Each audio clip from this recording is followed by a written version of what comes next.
We're here with Kieran Cooper, coach of Rochedale Rovers first team and former player at Rovers. Just going to ask him some things about his football career and his time at Rochedale Rovers. Coops, what made you come to Rovers? Big question. When I originally came to Australia, I was at Brisbane City in the old National League, and then we had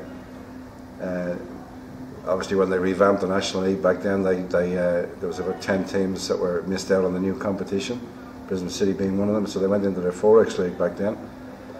We had quite successful 3 or 4 years in the Forex League with City, good side. And then I think political issues over there about 1990 I think it was, forced a few of us to have a rethink about the situation. And having played at Rochdale in a couple of previous seasons, it always had a nice homely feel about the place. It was a nice social clubs, community club. It was just a nice atmosphere around the place, and it was a club that I was always admired. They hadn't been very successful at the time, but it was just a nice feel. And then when they made the approach, it was time for me to move away from City, and myself and I think there was 4 or 5 others at the time from the City squad came to Rochdale, and pretty much we never looked back. It was that easy. I think when you come over as well, you might correct me if I'm wrong, but you'd already won the Golden Boot over with City for a few years, 3 years perhaps in a row. You came over to Rovers and you continued on. Big question, I was talking to Ken Russell, he reckons about 6, I reckon 9, 10, what was it in a row? Golden Boot? I think it was 10 or 11 in a row. I think I tied 1 year with Jimmy McDonough and Lee Scriggins, and apart from that I think I got most of them. Yeah. But yeah, it was nice. That was my job, and it was nice to be able to do it a few times.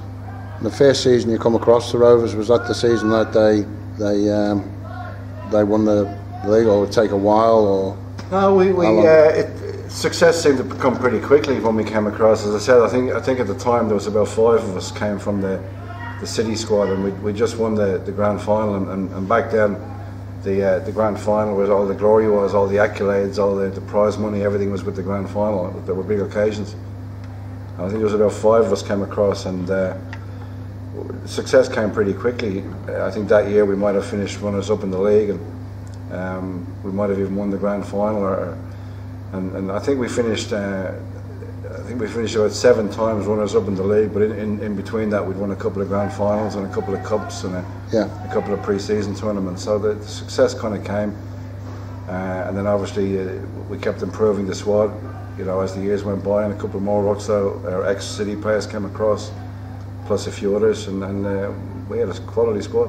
I remember Frankie Cole was one of the players from back play with City. Who else would have come across back then who would have been? Noel Greenhalgh came across probably the year before. Roddy Vasquez came, Frankie Cole obviously, Lee Hells, John Stewart. No, John Stewart was already here. Who else came across? Dimitri Theachari came across. Wayne Evans came across. Jeez, I'm probably forgetting a few, but yeah, there was a fair chunk of the squad. Yeah, some good names there amongst that lot, you know. Good players, yeah. It must be good for you now to see a lot of these fellas as well.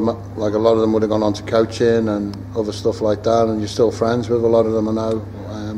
Yeah, we see each other obviously around the traps, and you know, when you play football, it doesn't matter what level, you form bonds and relationships that stay with you for the rest of your life, and there was no different here. We had a great bunch of boys.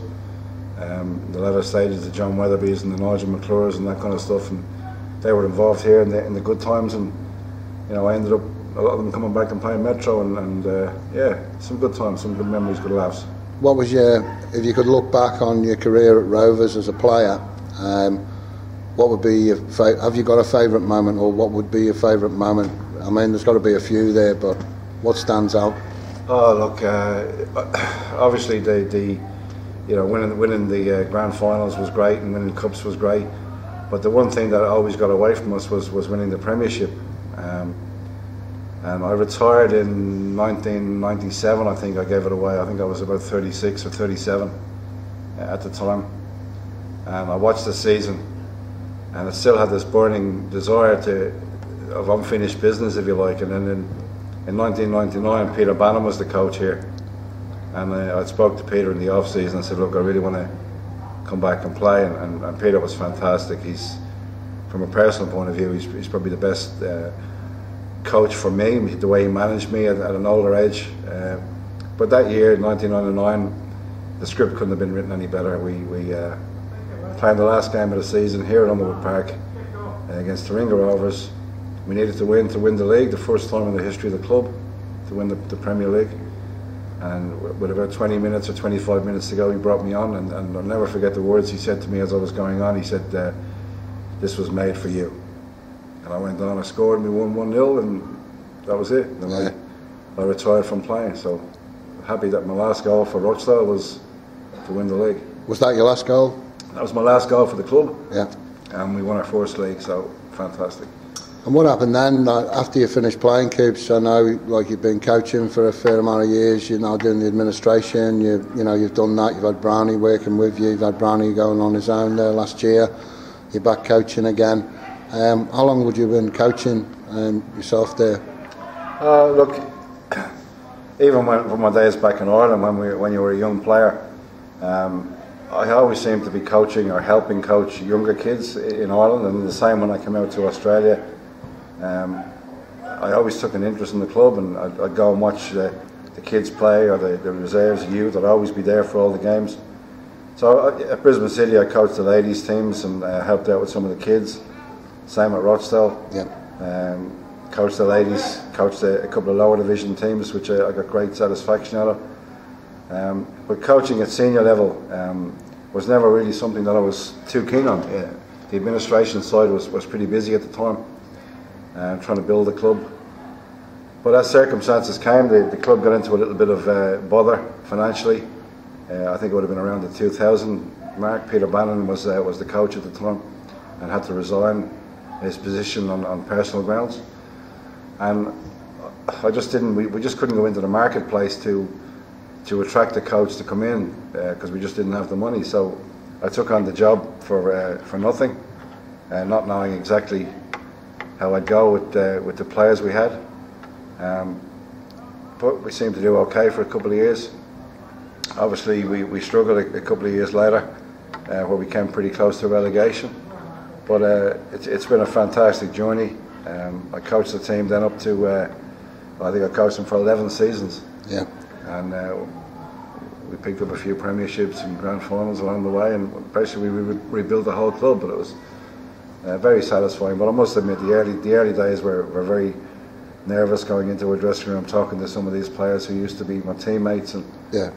But the key was getting the players on side. I spoke to all the players individually, and they worked for me and helped me. Yeah. And that was the key. But yeah, so I kind of fell into the position without really wanting to be in it, and thoroughly enjoyed it. I went to Brisbane United.